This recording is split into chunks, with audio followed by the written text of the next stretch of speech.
What is up, wrestling fans? Welcome to another Superstar Scores edition of the Smark Out Moment Smack Talk podcast. I'm your host, as always, Tony Mango, and joining me, as always, are Callum Wiggins. Tony, I don't give a damn about your bad reputation. Well, the rowdy Robert DeFelice might. You know, Ronda might not give a damn about her reputation, but we're going to go through it today, and it may or may not be pretty bad. Yes, that's what we're doing today. We are doing Superstar Scores Ronda Rousey. This was a suggestion from Rob when we were trying to figure out something to do this week that would be a little bit on the current events side of things, but not necessarily just talking more about SummerSlam or not necessarily jumping too straight into the all-in stuff. Next week, we're going to be doing our finance table of the 1992 SummerSlam. I already got those graphics and stuff sorted out for that. That'll be fun. But we wanted to do something that we haven't done in a little while, and it's been since March, I think, when we had done Rey Mysterio. Sometime around WrestleMania with the whole Hall of Fame thing. Could have been April, maybe it was May, I don't know. But we haven't done Superstar Scores in a little bit, and we usually like to do these based off of when somebody either retires or they pass away or something along those lines. Rowdy Ronda Rousey seemingly is done. Now, she's left before she came back. There's a chance that she could come back again in the future. Maybe all these reports about her being gone from WWE are a little bit exaggerated or something, but we're going to treat it as if she's done right now because she lost to Shayna Baszler. She's been written out of creative, according to different reports that are out there, and it just kind of feels like she's done. Plus, to be perfectly honest, it kind of seems like she's already reached whatever she would do anyway, so I highly doubt if she were to return that things would change all that much. So we're going to be rating her on our 0 to 10 scale on all 10 of these categories, and if you have never checked out a Superstar Scores before, I'll give you a little breakdown of how that works.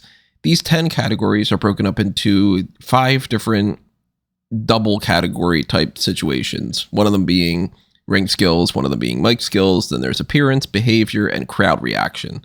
You can see on YouTube all 10 of the categories that are inside of those on the left-hand side. If you're listening to us on Spotify or Stitcher, but Stitcher's not around anymore, I don't think at this point, Apple Podcasts, Google Podcasts, whatever it might be, Amazon Music and such, then just, listen. You're going to hear the rest of the explanation for that. But you can go 0, you could go, 1 through out there to 10. 10's the highest score. You're trying to get a score of 100 is the ultimate goal.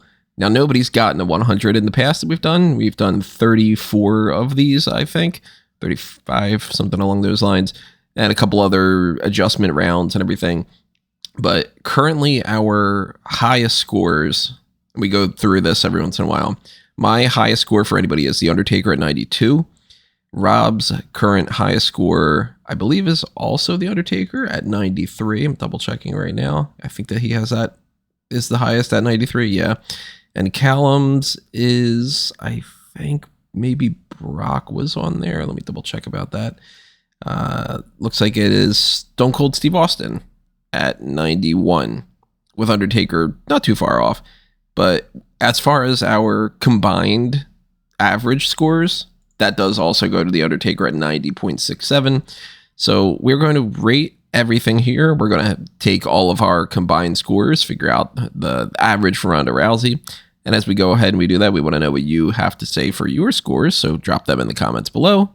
Tell us your thoughts on our ratings. If you're like, oh my God, you're way off on something like psychology, or oh, I never would have given her that many points on public relations, or whatever it might be.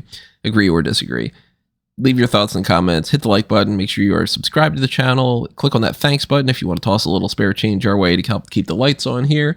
If you want to take part of the Patreon type stuff and you don't want to be on Patreon itself, there's a little join button over there on YouTube, and they'll give you access to the exact same things, if not better, for the YouTube channel membership. So the Darkcast that's coming up soon, the Pick Your Poison tier, even just the $1 a month tier, it's all the same on both different platforms.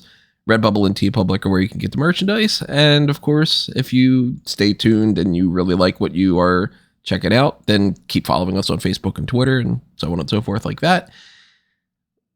I'm never going to get used to saying follow us on X. I don't think that's ever going to be a thing. But And if you want to follow me on X, I'm a little more concerned about your health. But So let's start getting into this here. Now, the first group of our categories are going to be the ring skills ones. They are athleticism and psychology. Athleticism is pretty much as standard as you can get when it comes to just performing the moves. That includes whether or not they botch often. Do they have a wide variety of maneuvers that they could do? What are their signature moves? Are they interesting? Do they have a cool finisher? Along those lines. Psychology is their storytelling. Can they make you believe a match is real? Do they sell their injuries? Do they only really have good matches if it's super short? Or can they take a long match and make it interesting? Are people going to get bored watching them because there's nothing other than a series of moves? Or are they able to convey their character? Like things along those lines. We can adjust our scores out throughout this whole thing. And we pretty much will, I'm sure, because I think that we're all going to talk ourselves in and out of certain points here. I currently have her at an 8 for athleticism and a 6 for psychology. But I'm thinking that I might have to dock her another point or so on both of those. My philosophy was pretty much, yeah, she is athletic. And I mean, we know that based off of her history from UFC and everything. But I couldn't possibly give her higher than an 8 because she's not doing the craziest moves that are out there. She's not flipping around like a young Rey Mysterio or something. But I think an 8 is like a high estimate for that. Psychology, though, she's not all that high up for me. And I think maybe being a 6 is a little bit on the generous side because she seems to kind of just go out there, do the moves, and kind of, you know, if it's time for her to do a move, it doesn't matter if she was supposed to necessarily have had her leg to work on the entire match. She'll just pick somebody up or whatever. So I could be persuaded to make that a 7 and a 5 or a 6 and a 5 or something along those lines. But I don't think I'm going to go like a 2 or anything. What do you guys got for athleticism and psychology? I've got her at 2 7s. I can probably be a little swayed on the psychology end of things, but I feel like a 7 is a good for her athleticism since she's, you know, a really good athlete. She was an MMA star, and as you said, she's not like jumping around like Rey Mysterio, but she has a series of moves that she does pretty well. Psychology-wise, it's weird. I almost feel like you could divide this in first run and then second run. I think she was a little more tapped in for the first run leading up to WrestleMania 35. The second run was kind of just whatever. She was just sort of like, yeah, I'm Ronda Rousey and I'm on the card. But I still think like she wasn't bad at telling a story. I think most of what plagued her was audience fatigue in who she is as a person and a star. 2 5s. She is distinctly average. And to be honest, when I gave her the 5s, I thought I was being generous. Yeah, I mean, can either of you two, how many good Ronda Rousey matches? Say that correctly. Rondi. How many can you actually name? Yeah, how many can you actually name? Yeah, that's a really good point. And the ones that I could name, I mean, that's, for instance, like you're working with like a Charlotte Flair and, you know. I went back over her cage match just because I was trying to get a sense of what it would be. I have the mixed tag match at WrestleMania 34, which is arguably her best match and her first match.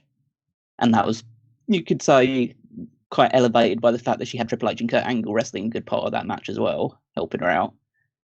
Then you could say the match with Nikki Bella was better than, I'd say, you know, it was good. I wouldn't say it was great, but it's better than maybe you'd anticipate with the two involved.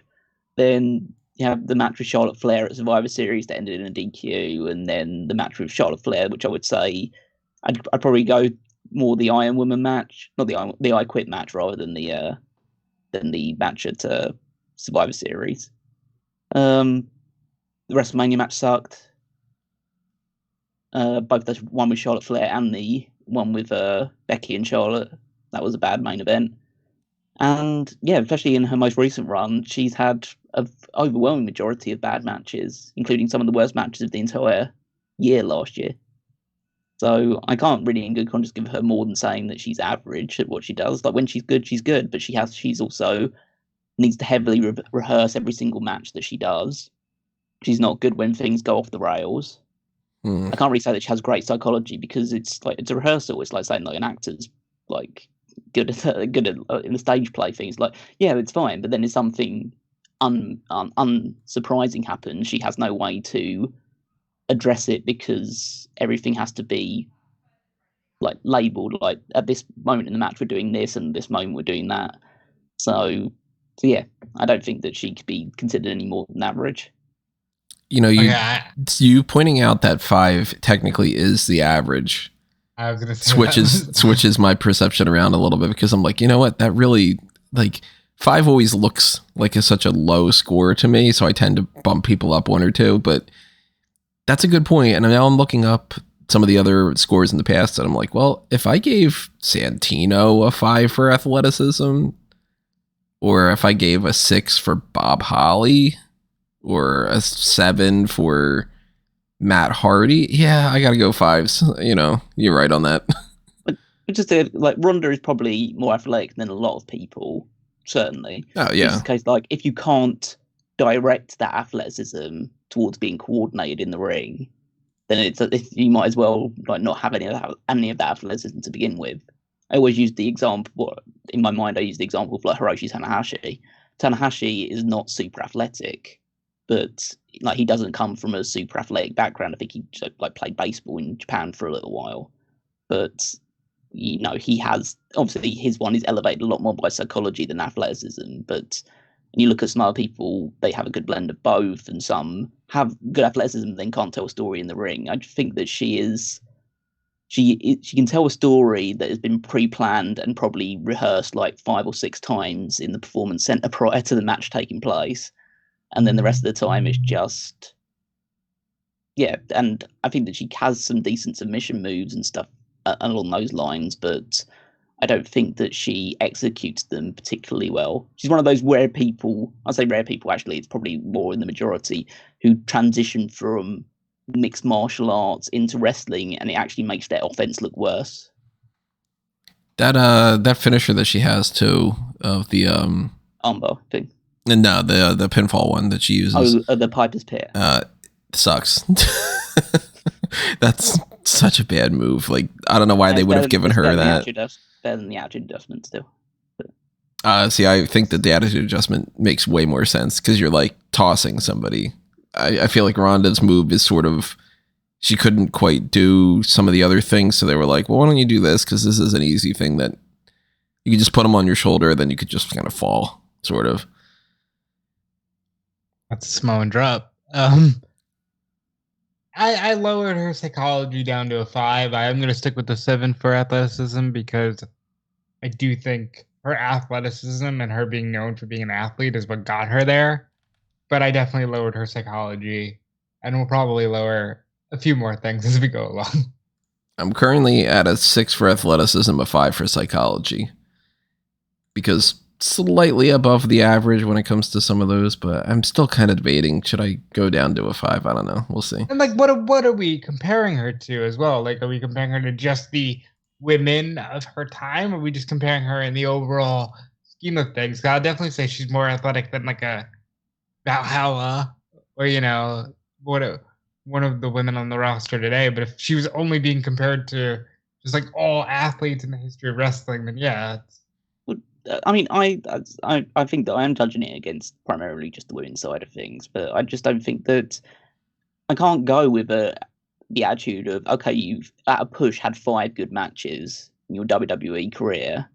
Like on Cage Match, she's listed as having over 140 matches, and I can say 5 of them are good. Admittedly, a lot of them are like house show matches, so I don't know if any of those would turn out very good, but I don't imagine she was pulling off 5-star bangers in between the matches that would actually be on television or on pay-per-view. So, and yeah, I mean, I can judge her against like Sasha Banks even.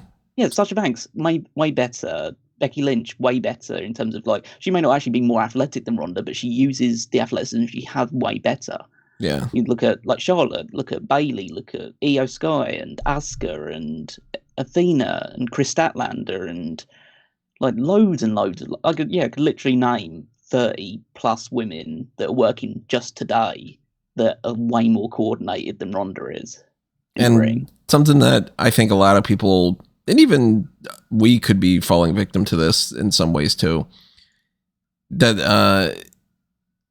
the idea of presence shouldn't necessarily factor into that. Like, if you take away Ronda Rousey being a big name in UFC before coming into WWE, and you just take her promo skills and her mic skills and her appearance and all the things that we're going to be judging here in a bubble, is she somebody that advances from the NXT roster, or is she somebody that's still quite on the same page as, like, I don't know, say like she's better than some of the women in NXT. She's better than some of the women, but then you take a person like a Roxanne Perez, and it's like Roxanne's better.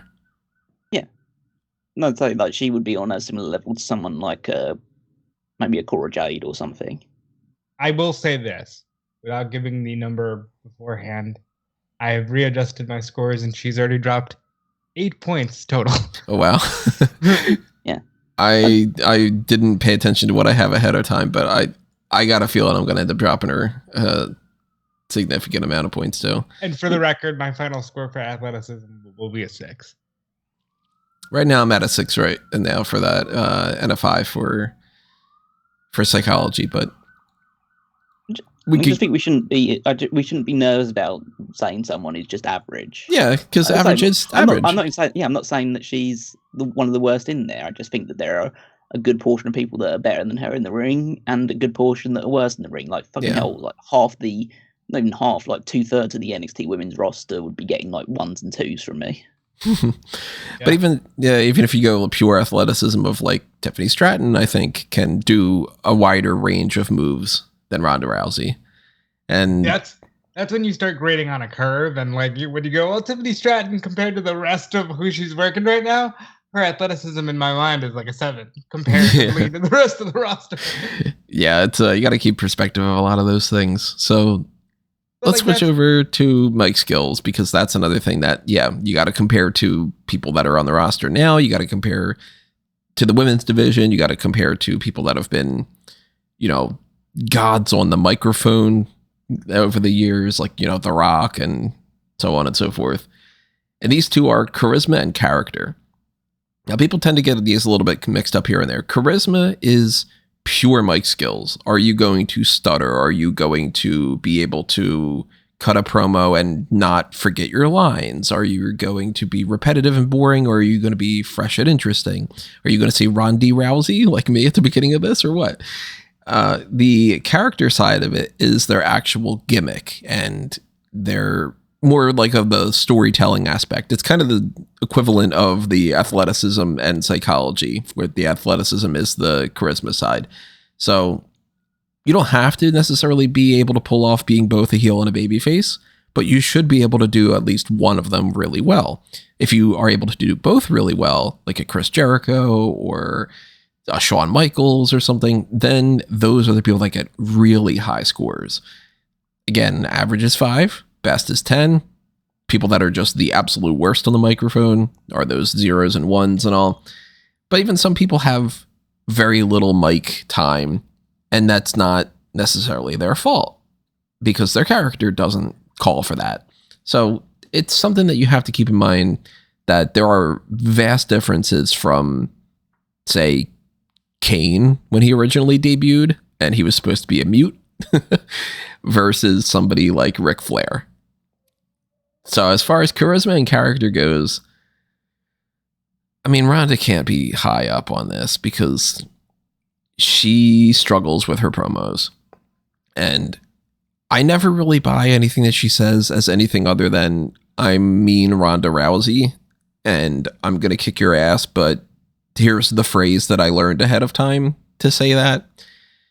So I got a 5 for charisma, just because she talks, and she's, like Callum said a minute ago, there are people that are worse, there are people that are better. Average is average.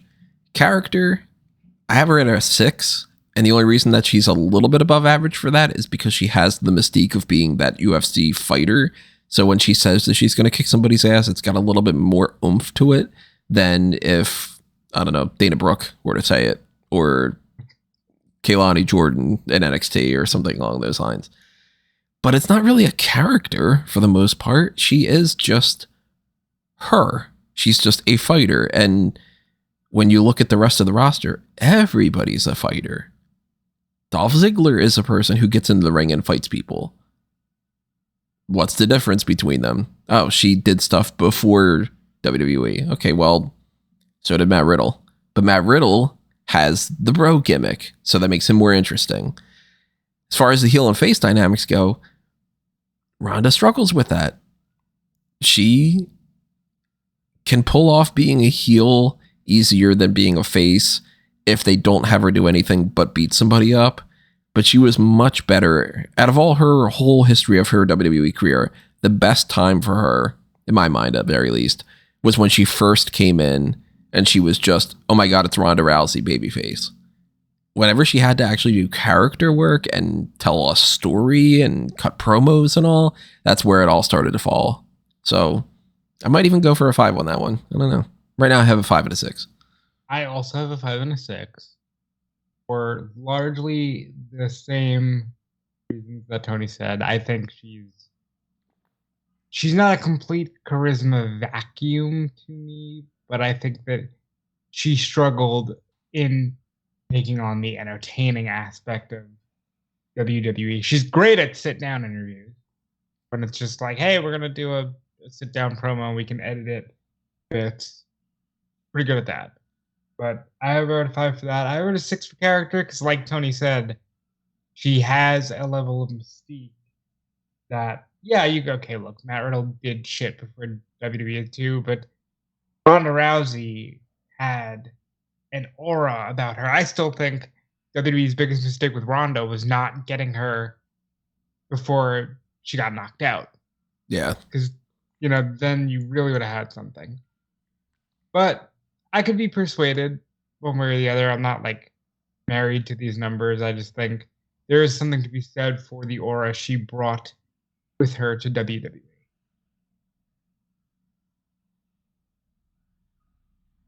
Charisma 3.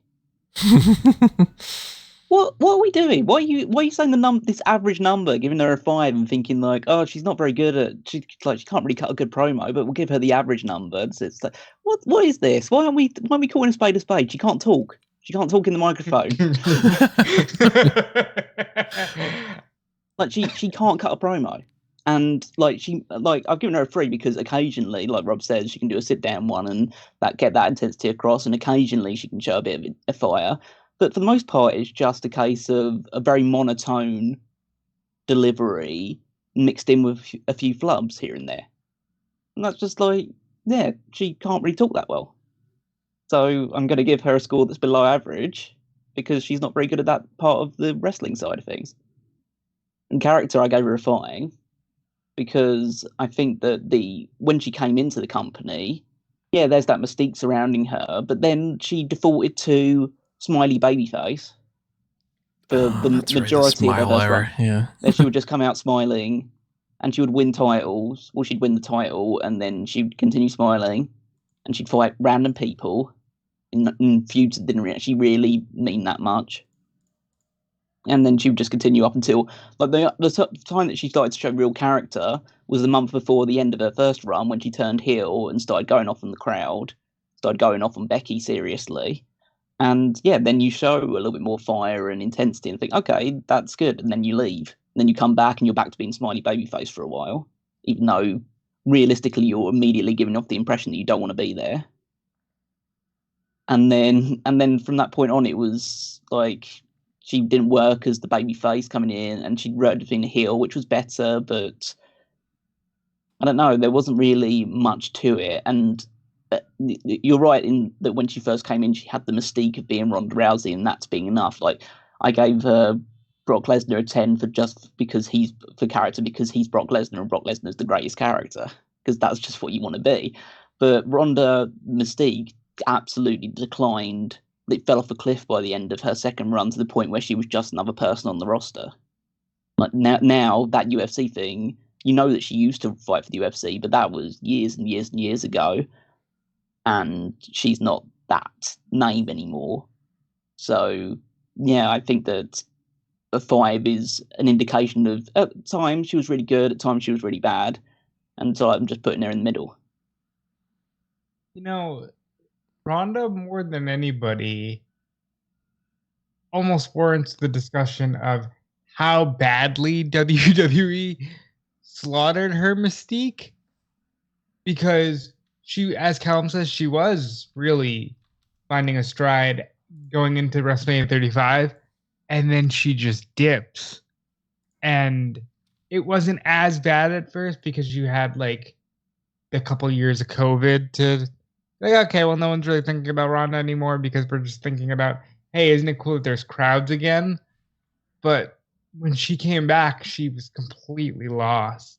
And I think that her going out as basically just another woman on the roster is a huge testament to maybe not even her issues, but WWE just completely crap in the bed. You know?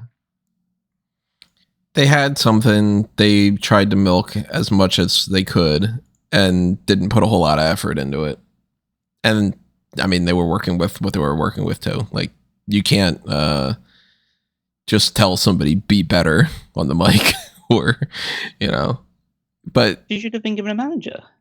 that's, yeah. I mean, Well, they don't do those. they do them for Unless you're Roman, a few people, and they amazing. should have for her. Yeah. And amazingly, Roman is over. Crazy. It's just how it works. And Roman's got way more charisma. Oh, the yeah, only Roman. one to give her would have been Paul, though, because Paul could have just said her name, and it would have been like, yeah, well, I buy it. All right. It's weird that they didn't, because they do have that history of him being able to hype up somebody like a Brock Lesnar to be like, okay, well, you know, he is this most dominant person that's out there.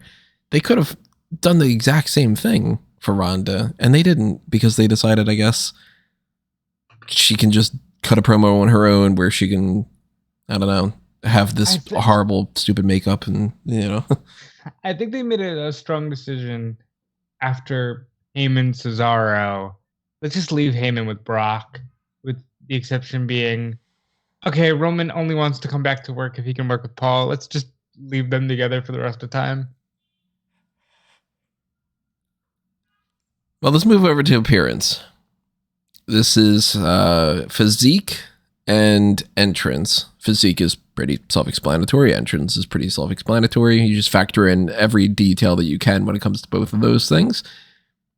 I have her at a 7 for both, and I am considering knocking down that entrance to a 5, or maybe at least a 6.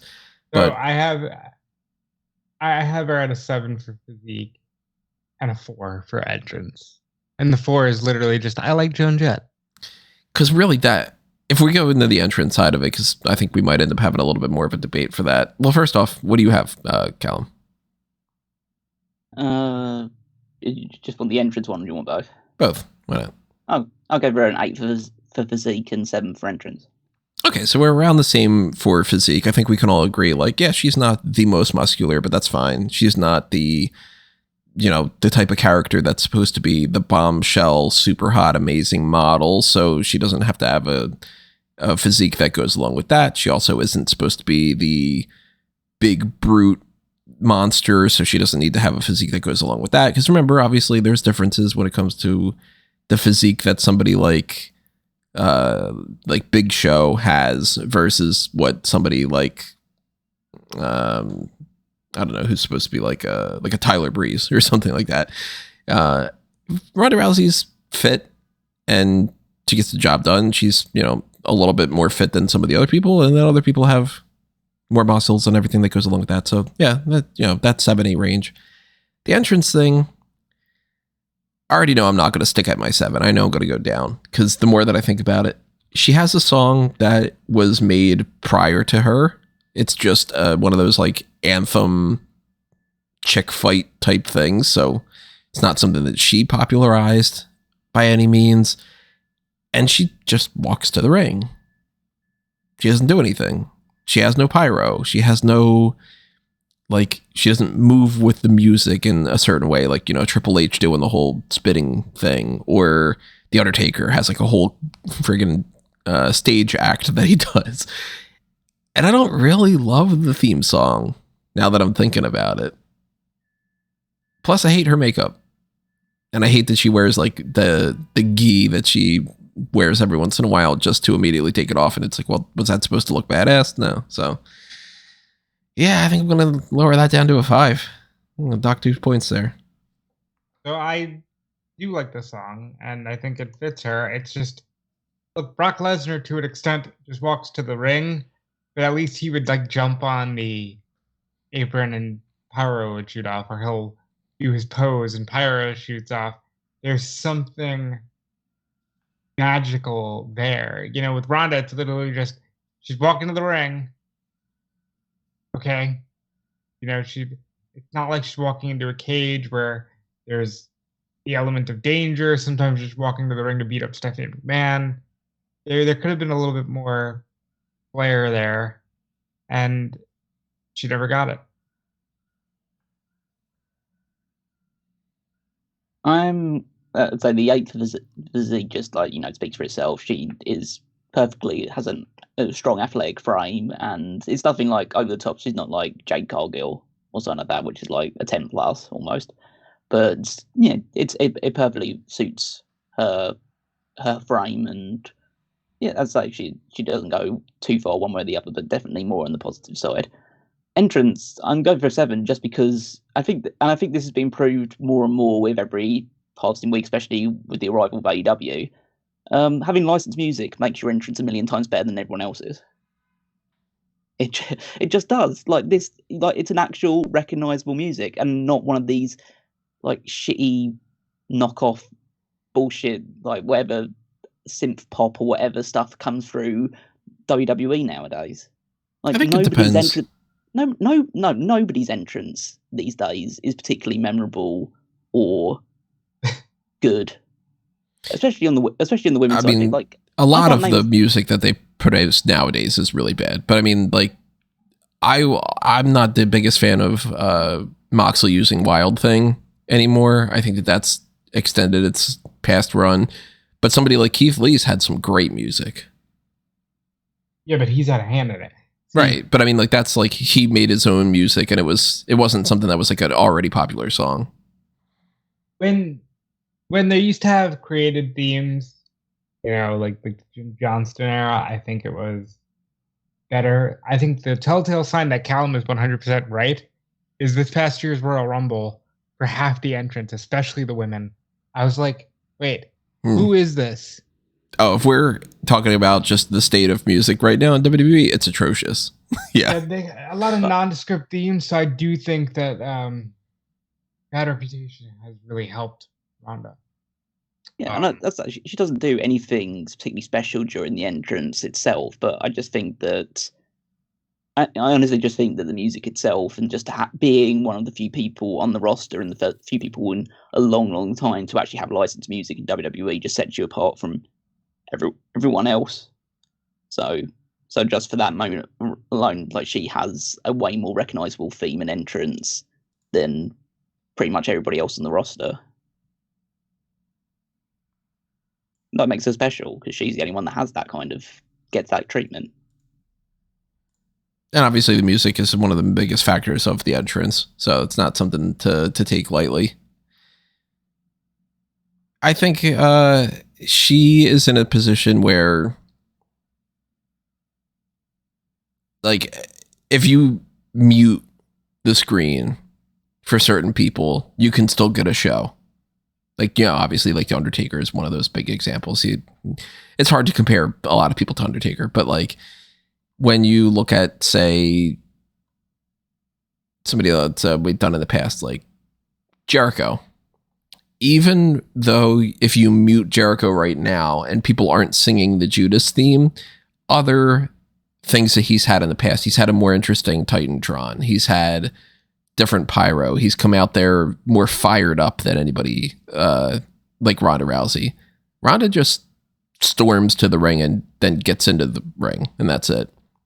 And I know that that's partially because that's what they do for like boxing and for MMA and all that. They don't really do a lot of pomp and circumstance. It's pretty much just like, I'm so tough and I'm walking to the cage or to the ring or whatever it is with this mean look on my face. So that is technically what she's supposed to do.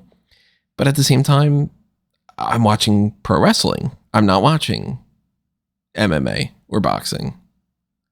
So if I can watch like Creed, and in Creed, they're doing more than what's happening with Ronda Rousey in a WWE show, I think that that's something that weighs heavily on me, giving her a lower score. Does that translate? You know what I mean? I'll bump her up to a 6 for entrance. I'm sticking on my 5s. Or my 5 for that. Yeah. 7 for Physique.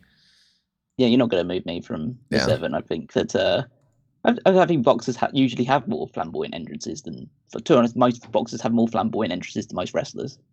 It's just a case of, yeah, if I'm looking around and seeing like most people in WWE have pretty nondescript entrances outside of, you know, and have worse music on top of that, then I think that hers stands out from most in the company.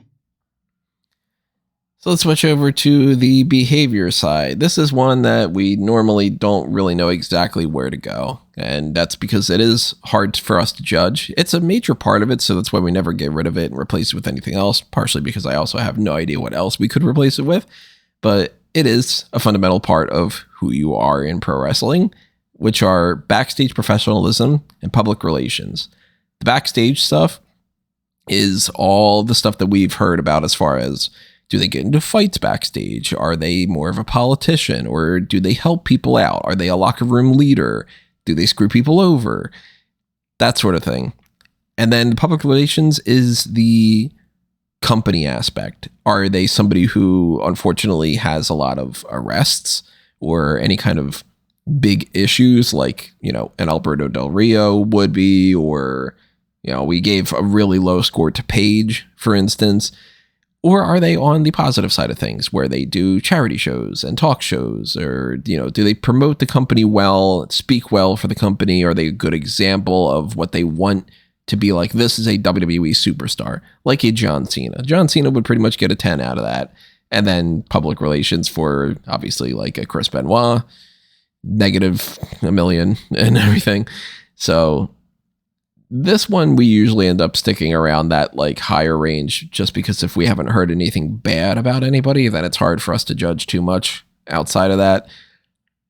As far as I'm aware, I don't know anything bad going on, but I do know that at least there are criticisms of a lot of people not really digging Ronda Rousey from behind the scenes about like, well, she doesn't deserve it, or she's only here for a paycheck. She's not really like a passionate person. So without knowing any specifics, I gave her a 7 on both, and I could be totally swayed one way or the other.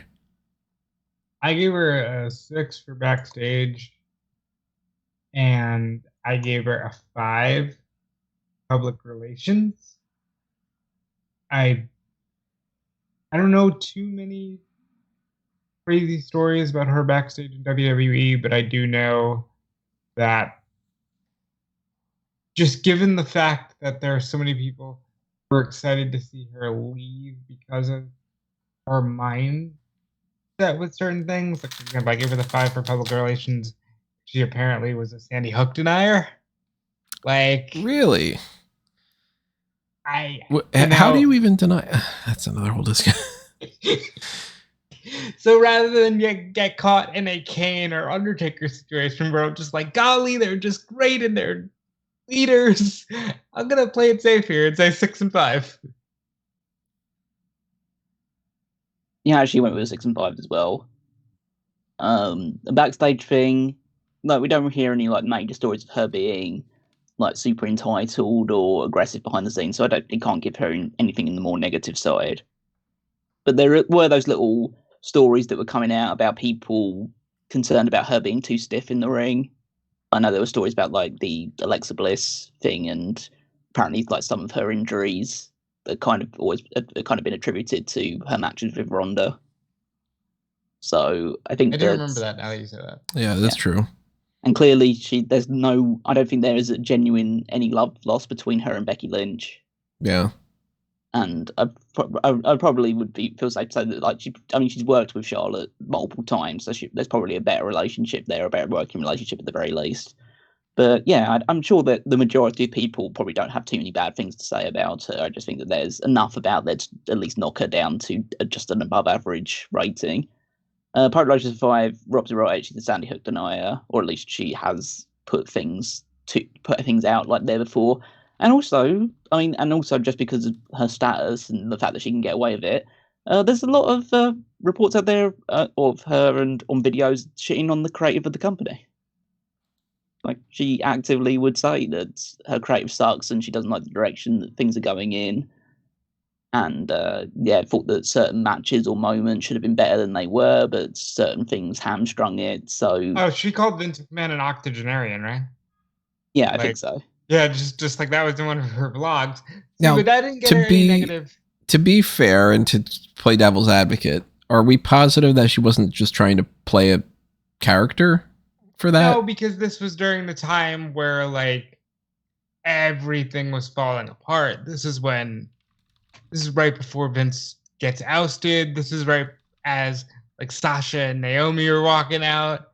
Like, this is peak. Everybody's frustrated. Like, I think Rollins just said it in an interview that day. Go ahead. I was going to say, I think also on top of all this stuff coming out at the time where there was a lot of frustration around. Ronda's just one of them, but like, she has, in her mind, and probably accurately, has a longer leash than most because she's Ronda Rousey. And that's the ability that she has to do those sort of things and get away with it, but not have it suffer any repercussions for it. Whereas if Dana Brooke or a Shotzi said that stuff, they'd probably be, if not out of the company, at least facing a very long losing streak. So maybe Dana did do it and we don't know about it. But I think that, and then there's also the element that she absolutely hates WWE fans. And she's been very vociferous about that as well. That she hates the fan base. Yeah, I wonder if that's because that one is where I was kind of like Tony, where I'm like, is that just a work, or are you really like upset that they don't like you? I think it's half and half. It's probably something that's been where there's smoke, there's fire. Yeah, it's something that's been exaggerated for her character's sake. But I think that a lot of it comes from a lot of disappointment about. I think that. And again, I don't know her, so I don't want to speak for her too much, but there is that kind of at least sense or feeling that she thought it was different than what it actually ends up being. Mm-hmm. And then that translates in both her attitude, both on camera and seemingly off camera as well. Like, I wouldn't use her to, like, in the early days, I would use her a lot to promote the stuff because she's a name and she's Ronda Rousey and she was this big famous star in MMA. But then towards the end of her run, I probably would try and keep her away from a live mic as much as possible if she was trying to promote the company for something. So, and that's seemingly what they've done. She rarely does any press for WWE, or at least in the final year of her run. So, what was the Sandy Hook thing that she did? Just because I don't know off the top of my head. Was she just like trying to say that didn't happen? So she put out a tweet. She reposted a video on Twitter, which highlighted a conspiracy theory about the shooting, calling it extremely interesting and a much-watched video. Basically, it was just a conspiracy theory video saying that Sandy Hook was something that was it wasn't as bad. It wasn't as bad as people said it was, or like elevated by the media. Yeah, I mean that was the thing that what's that guy Alex Jones. Yeah, Alex Jones. That's the thing that he's had to pay millions of dollars for those things that he said online about that. So she was kind of echoing, all right, well, the highest I can give her is a 5 then. Because that's fucking disgusting. Yeah, But yeah, we throw in all the other stuff too about her like bitching about WWE and not necessarily wanting to come back, and the fans don't appreciate everything. About WWE. Like, I think that's fair. I think more people should be allowed to just say, hey, this fucking sucks. Well, I wouldn't complain about like her saying that, like, if she were to say like the women's division needs some changes and stuff, but then I would also be like, well, did you help it? Yeah, I absolutely don't think that, and me pointing these things out is not me saying that she's in the wrong for doing so. I just think that if I was the head of a company that's trying to promote yourself as the biggest thing going, and that you have the greatest roster in the world and the greatest sports entertainment product in the world, you probably don't want someone going out there and burying it.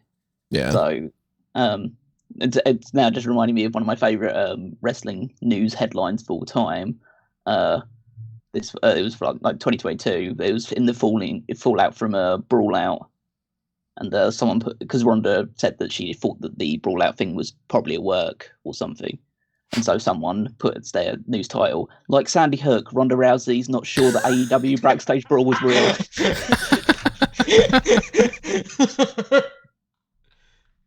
That's funny. Shout out to that guy, Nick Perkins. Whoever you are, fantastic. Yeah, that's my thing, is like, because people have now conflated that with like, she never actually did anything for the women's division. And I'll say this, full stop. They don't fucking main event WrestleMania without Ronda Rousey. They don't do it. Yeah, I mean, that's pretty much just a fact. But at the same time, that match sucked.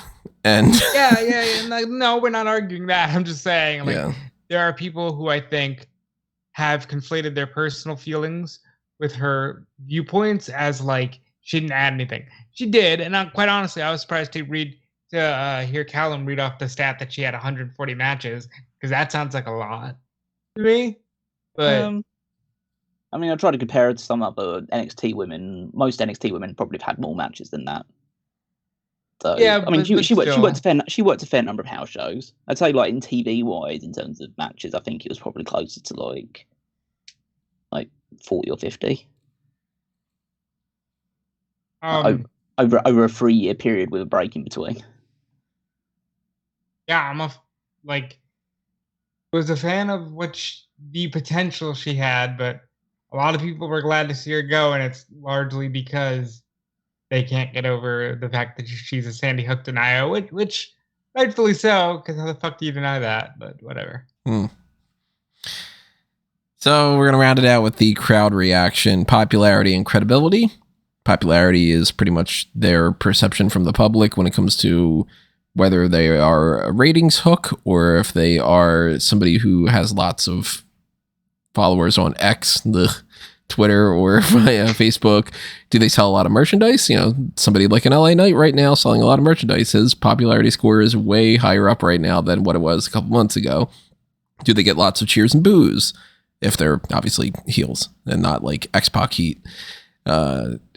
Those positives that we don't know all the numbers for all the merchandise that they sell and stuff, but we can get a fair idea of how popular they are.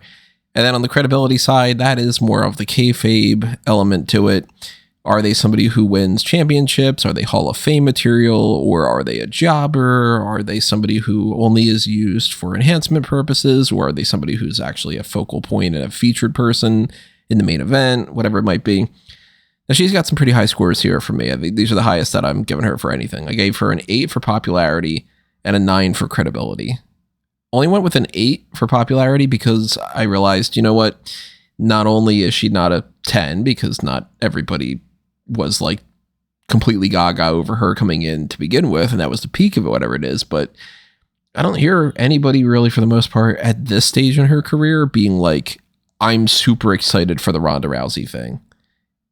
It sort of died out pretty much by the time that she came back the second time around. Everybody's like, yeah, okay, it's just Ronda Rousey. She's just a person now.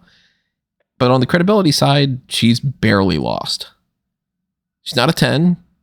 She has lost to a handful of different people here and there, but she's pretty close to having one of the best win-loss records. So I think a 9's a healthy score for that. I have her at a 7 for popularity because even those that don't like her know that, or at least knew for the majority of her career, all through the last 6 months to a year, to the wind. People knew, okay, Ronda's here. That means something big is going to happen, until they threw her in the tag division, which sucks. I gave her a 10 for credibility. You're not shaking that. She's fucking Ronda Rousey. The fact that you're even able to say anything to the contrary is a testament to how badly they failed. She should have been having major match after major match after major match. So I've gone with an 8 for popularity, and that's primarily due to the fact that, it did taper off towards the end, but I think she had a lot of value, at least at the start, of being a crossover name and taking over her reputation from UFC into WWE. And I think that generated quite a huge amount of buzz around her. And I think early on, I think probably for the first year of her run, outside of Becky Lynch getting super over, she was the biggest star in the women's division. Mm-hmm. Pretty definitively. And she came back, and she never returned back to being the top star on her second run, but she was definitely, at least at the start, towards the top, and then it just tapered off with injuries and poor booking and just a lot of crowd apathy towards her, because she was also quite apathetic towards the crowd. So I think that, I think it tapers off, but I think 8 is a solid number. And then for credibility, I gave her a 9 as well. Just from a kayfabe perspective, she's a 3-time women's champion. She held the Raw Women's title for the first time for it was a good 7 to 8 months, all the way from SummerSlam up to WrestleMania. She's one of the first women to main event WrestleMania. She won the Royal Rumble. She's won the women's tag title. So just from that wrestling angle side, it's great. That's obviously a great resume, and then obviously she has the credibility of being a UFC fighter as well, and then therefore being seen as more legitimate. She drops places because she's been pinned by Liv Morgan twice. That's one of the main reasons why I didn't give her a 10. 3 times, yeah.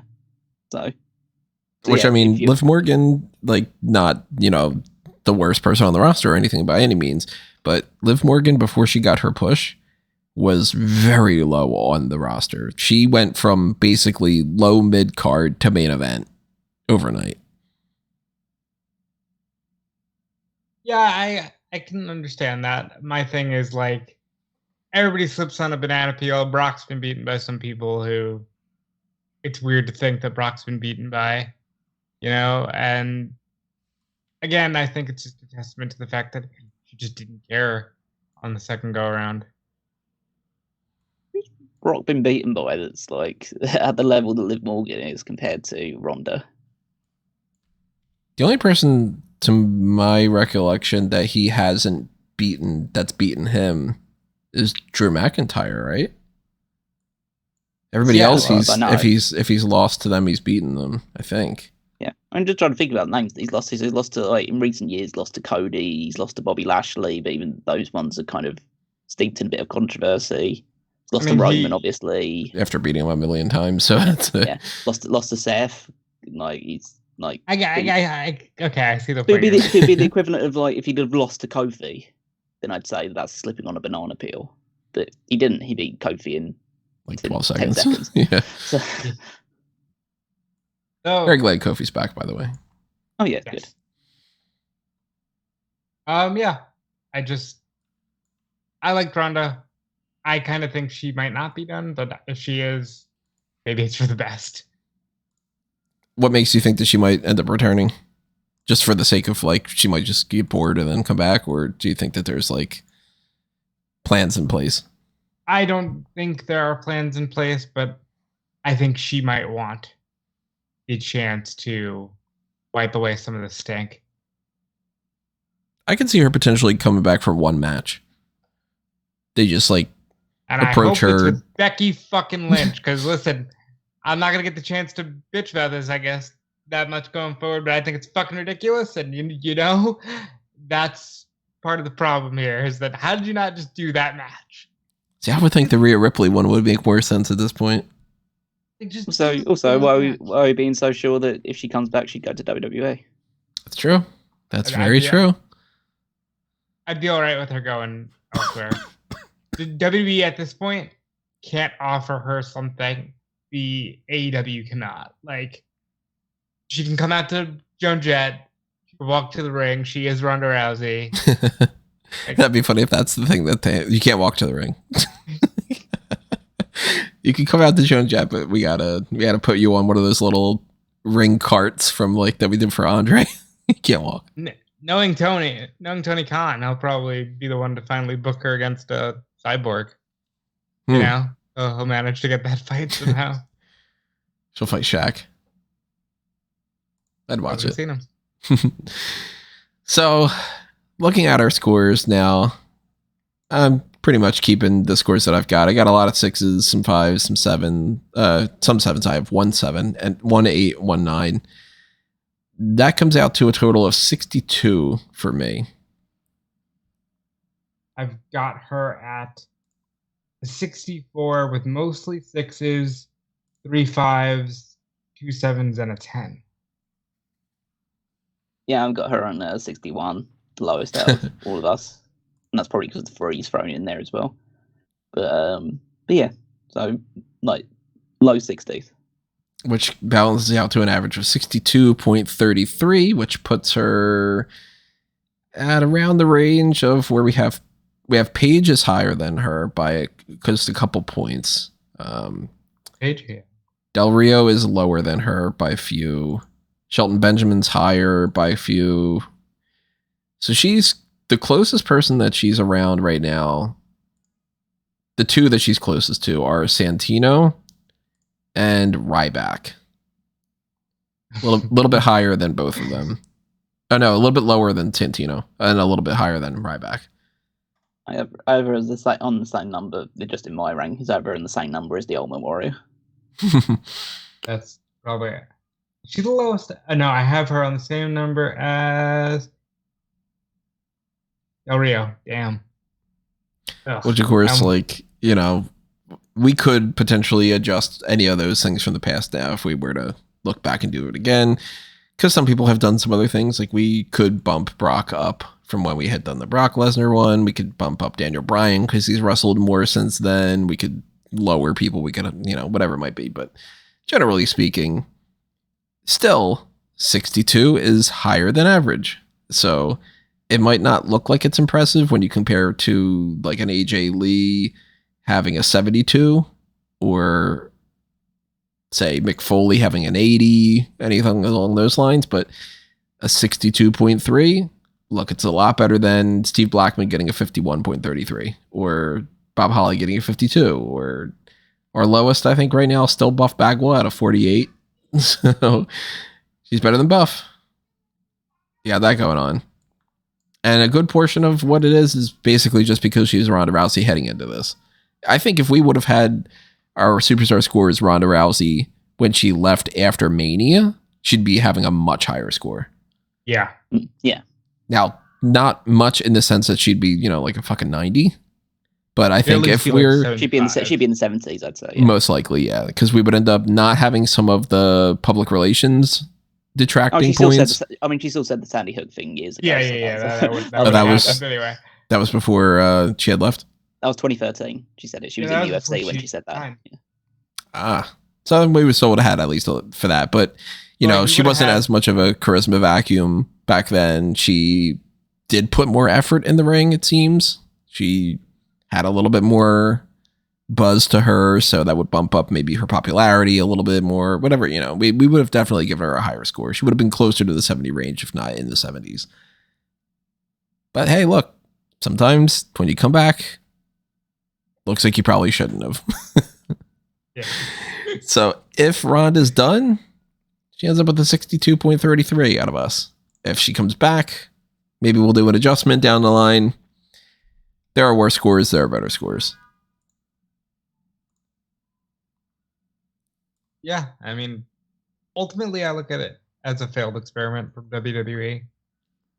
But I guess in a lot of ways, and maybe this is a topic for another day, I think she had a goal of getting them to the main event of WrestleMania. WWE had a goal of getting women to the main event of WrestleMania.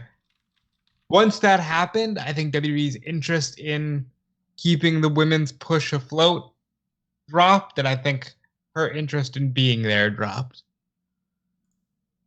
She accomplished that. Yeah. Yeah. She got some higher ratings and, you know, some more pay-per-view buys and all. So I don't know if I would call it a failed experiment as much as I would say she burned bright. She doesn't come back. You know, just kind of they would have been better off if they would have made it a short thing rather than trying to make her a true member of the roster. The quote is, it's better to burn out than fade away. I think if she stays away the first time, she burns out. We watched her fade away. Yeah, that's a good way of putting it. So, of course, if you agree or you disagree, leave your thoughts in the comments below. Tell us what your scores are for her different categories and her overall score. And, you know, how you kind of got to that point. Maybe you have the same rationalizations as we do when it comes to, well, I'm going to compare her physique to this person, or I'm going to compare her professionalism to this person, whatever it might be. And make sure that you also let us know who you'd like to see us do in the future, because we could always just do another Superstar Scores down the line if we just want to do it. Like, there's plenty of people that have been retired or passed away for years now at this point that we could just go back and do. Like, you know, fucking whatever. Like, Superstar Scores Jake the Snake Roberts, or Superstar Scores Doink the Clown. You know, like, it could be almost anything from the past. We can't really do Superstar Scores for people that are just in their prime. Like, we're not going to do Superstar Scores Seth Rollins anytime soon. We can at least hope that's not the case.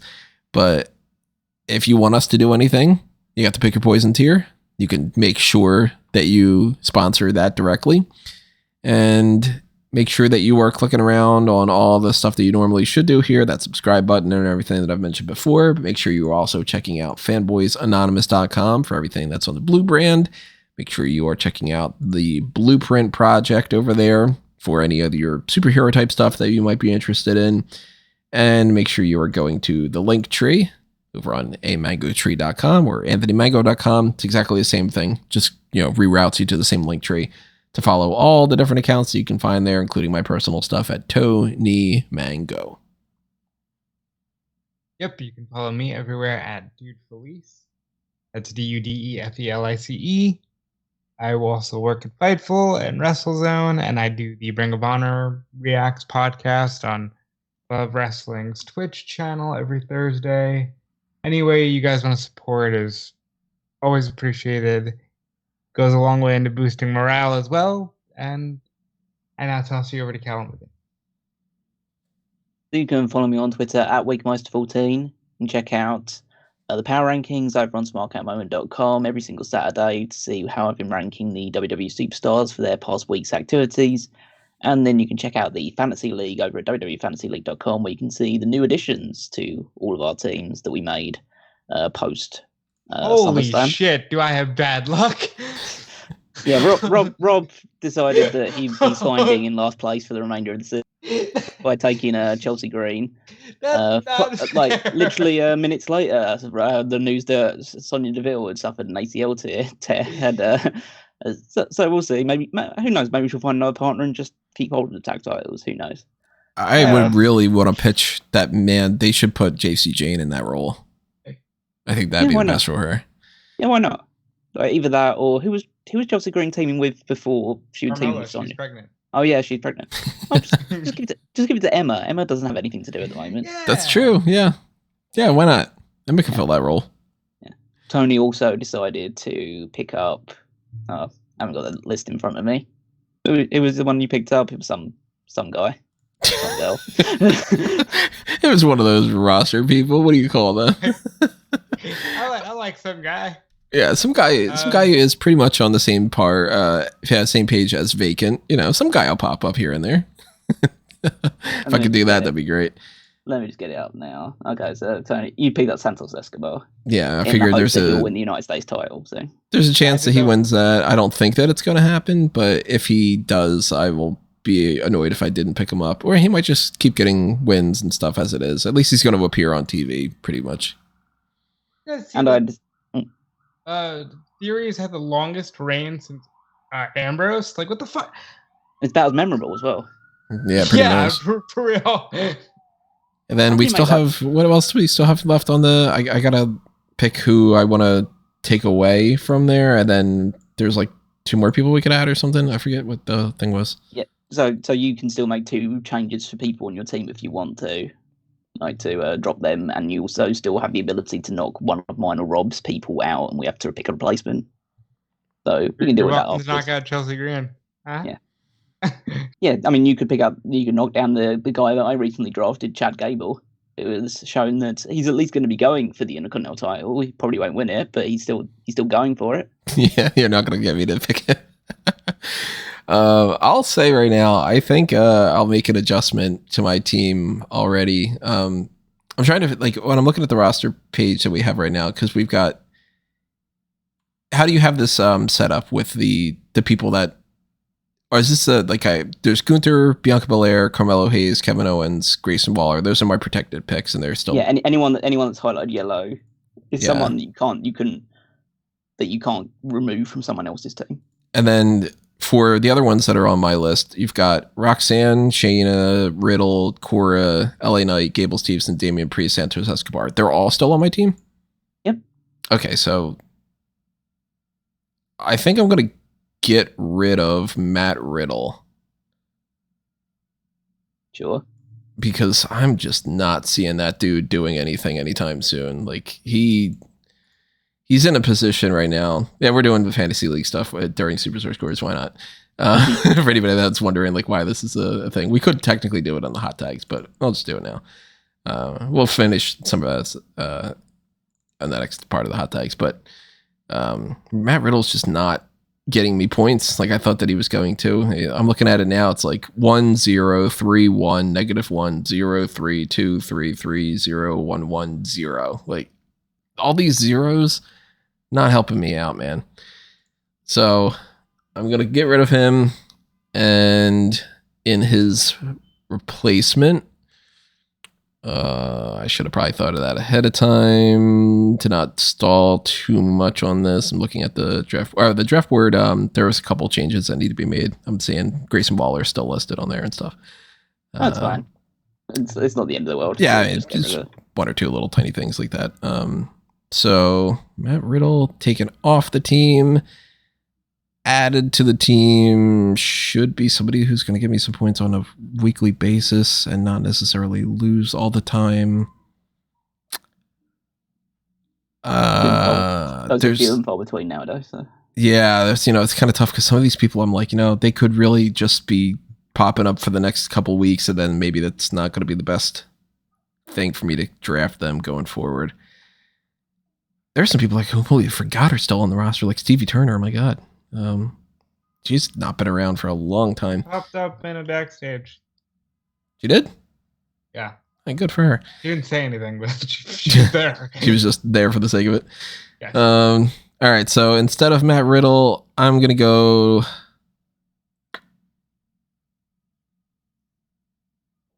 Tommaso Ciampa. That's a ballsy move.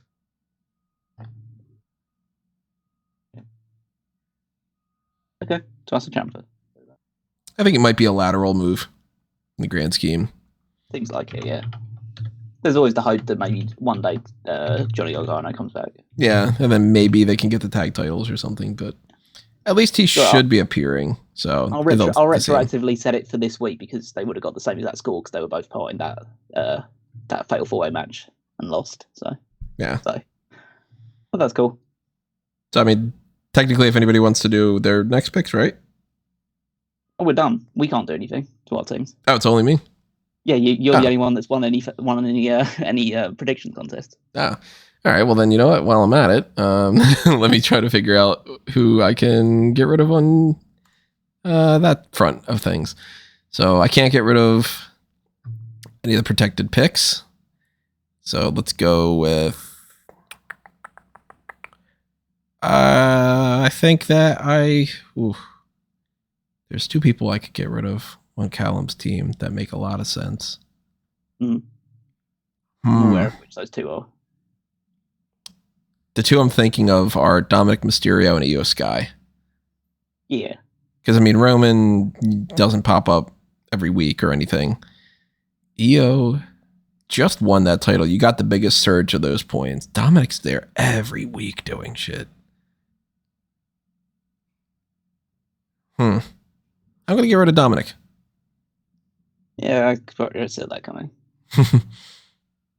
Right, so what happens here is that Dominic you can't now just like get rid of one of your people and pick Dominic. Right. Dominic's frozen until Payback. So if the point that someone wins the fantasy league and wants to take Dominic back onto their team, or wins the prediction contest for payback and wants to put Dominic on their team, they're more than welcome to do so. But for now, he's out of play. So I've got to pick someone to replace him then. Who would I take? I'm gonna take Tony D'Angelo. Not a bad choice. Because why not? He's the tag team champion. He might defend it a few times. I thought they were going to go Bronson Reed. No, because he just lost to Shinsuke Nakamura. He's not looking to get any super positive momentum. I'm not taking Shinsuke Nakamura because there's no way that he's beating. That's who I was like, should I go Shinsuke? Then I'm like, no. Even though Ciampa's not doing as much right now, there's more of a chance that Shinsuke's just going to get his ass kicked pretty soon. And I feel comfortable saying that if Shinsuke manages to win that belt, it's solely because here's your thank you for being here for so long. Triple H is like, let's give him a belt before the Endeavor and Vince thing changes their mind, and then we can't. Well, he's a former champion, All right, well then that's you can save your other one until whenever, realistically. If you want to do it later on this week or whatever, then you're more than welcome to do so. But I'll wait until at least after SmackDown, see what they're doing.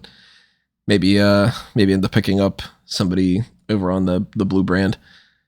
But that's another little bonus for you guys for the main event for this week.